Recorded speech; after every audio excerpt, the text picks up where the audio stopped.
Wszystkiego najlepszego z okazji Świąt Bożego Narodzenia od Klubu Filmu Niezależnego życzymy Wam, drodzy widzowie, dużo zdrówka, szczęścia, pomyślności i wszystkiego naj od nas.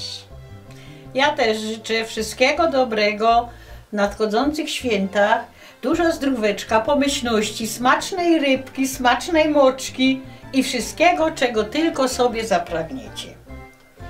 Dzisiaj Betlejem, wesoła nowina, że Panna czysta porodziła Syna. Chrystus się rodzi, nas oswobodzi, anieli grają, króle witają, pasterze śpiewają, Bedlem tak klękają, cuda ogłaszają. I życzymy całej Ukrainie spokoju i wolności.